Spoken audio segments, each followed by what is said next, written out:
Hi, this is Gary from Ultimate Performance. Today we're going to talk about a common issue among regular gym goers during their pressing activities, and that's the dreaded shoulder pain. I see this more commonly on the right side, but of course it can happen on the left as well, but it's just more common because of the natural asymmetries of the body. First off, we will need to check whether the next two interventions that I'm going to show you is the right one for you. I will need you to perform a shoulder internal rotation test. Lie face up on like the video above, and then rotate your hand or your arm down towards the ground. Okay, if your posterior part of the shoulder comes off the ground, that's the end of the test. We will take that measurement, and then that is your shoulder internal rotation angle. If you have a shoulder internal rotation of less than 60 degrees and you're experiencing discomfort or pain during your pressing activities, then this video is the right one for you. Okay, so let's dive into the first exercise.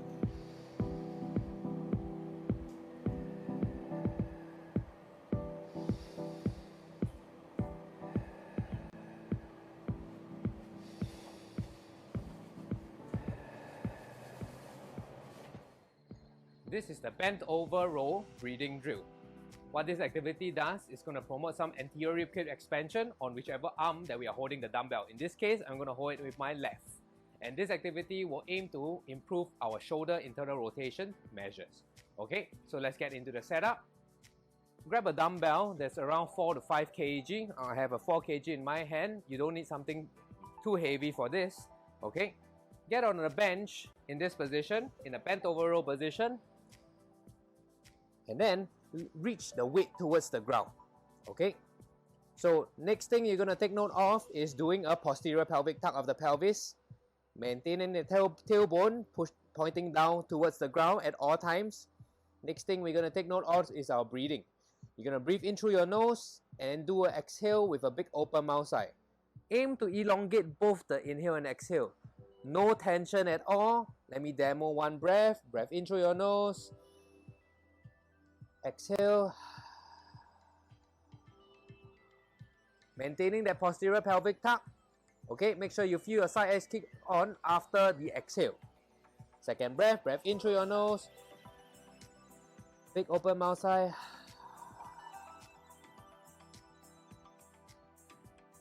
With each exhale, you also want to reach the dumbbell towards the ground just a little bit more. Okay, and that's how you do the bent over row breathing drill. Go for the prescribed number of reps, and that first exercise should buy us some nice internal rotation gains. So if that's the case, let's proceed on to the second exercise. Hi, this is the shoulder internal rotation hills and rails from the functional range systems. What this activity does is going to help us gain some shoulder internal rotation. Now, let's get into the setup. In this demo, I'm going to do it on my left side. So get in left side lying.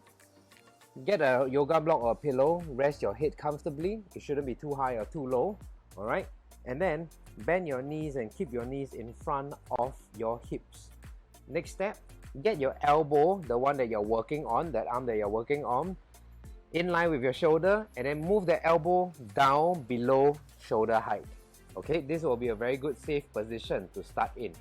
Then use your top hand, push down on this bottom arm. Okay, make sure your elbow is at 90 degrees. Don't let it open out. So throughout this drill, it should be at 90 degrees.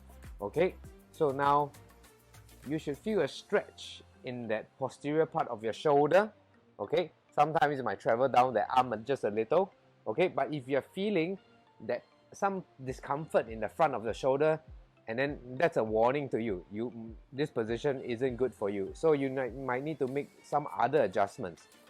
In that case, you probably should be rotating maybe your torso out a little bit more, and then repeat that stretch. See if you still feel that pinch or discomfort in the front. Or you can actually shift your elbow down towards closer your body. So in that case, then you're going to shift your abdomen back a little bit more to make some space for your hand. Okay, because your elbows need to be at 90 degrees. So you're all good. Now bring it down. Feel that stretch in the posterior part of your shoulder. Okay, so ideally we need to maintain this stretch for like about 1 minute. Okay, you're gonna gently breathe through it. Okay, and the intensity of the stretch should be like 4 or 5 out of 10. Nothing more than that. If you find that your hand or your arm is like shaking, vibrating, then you know you're going too hard. Back off just a little bit, okay? It should be a comfortable stretch, nothing too hard, alright? And then maintain it for a minute. Now, once a minute is up, then you're gonna do this, where you're gonna try to push that bottom hand up against your top hand. Your top hand will act as a resistance now. So you're gonna try to push up, ramp up the intensity slowly. Go like 10% of your max effort, increase it to 20, 30, 40, and 50. So if you're new to this exercise, I would say just stop at 50% of your max effort. Maintain that for around 15 seconds. Okay, so you count down 15 seconds. Once that is up, you're gonna go the opposite direction. So top hand stays in that same position, bottom hand try to rotate down. This you can go 100% of your effort. Okay, most common mistake I see is this hand either moving out to give you a fixed sense that you're going down lower.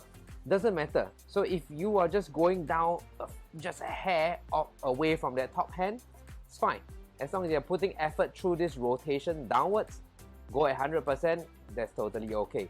Hold that for 10 seconds, okay? Once 10 seconds is up, you're gonna grab that bottom hand and push it down a bit lower. Now we should get a little bit more range, okay? So you can probably repeat this for a second or a third set. So just go with the prescribed number of sets. And for the second drill, I would suggest going for 2 sets. So by now, your shoulder should be feeling quite good after the 2 sets, and you're ready to handle your push day. So as with any good training protocol, progressive loading is the way to go. Load it up slowly and get your way back to pain-free lifting. So if you found this video helpful, please like and subscribe or share it with your friends, and I'll see you again next time.